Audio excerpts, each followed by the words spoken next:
All right, so Sony Music is getting to the money. That quarterly earnings surged $710 million year over year on continued streaming growth. What does this due to? COVID? Could be. I mean, I don't think that much would be due to COVID.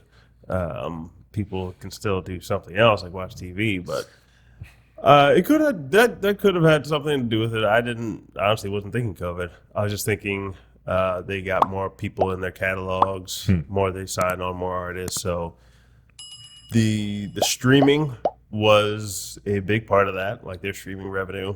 And just to note, so when we say this doesn't mean for that individual independent artist out there that they should that they can go produce the same result as Sony Music. Yeah. So Sony Music is a collective of a bunch of artists.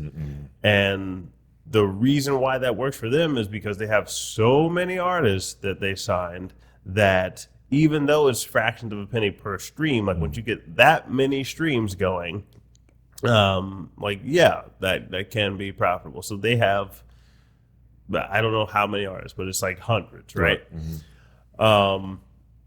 That is why their streaming can contribute to their bottom line a lot more. Right. As a singular artist who does not have as much margin for error, you can't replicate that same pattern unless you want to go form a record label yourself and try to do that. Even still, Sony has other product lines within their music business. So that would include music publishing, doing deals with companies like Roblox, like I think we were talking about a few weeks ago. But they still follow the model of, diversify your product lines. So whenever artists still come to us and think that you're going to make all your advertising money back through streaming, and they hear something like this, no, that is not cause to say that you should focus all your attention on streaming. But it does take a look at the model at large. So these folks they're crafty, right?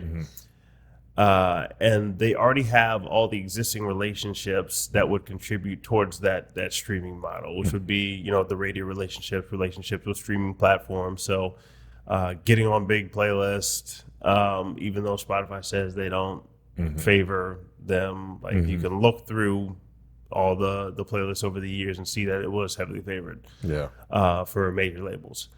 So it's, in terms of just business year-over-year growth, congrats to them. Nothing wrong with that.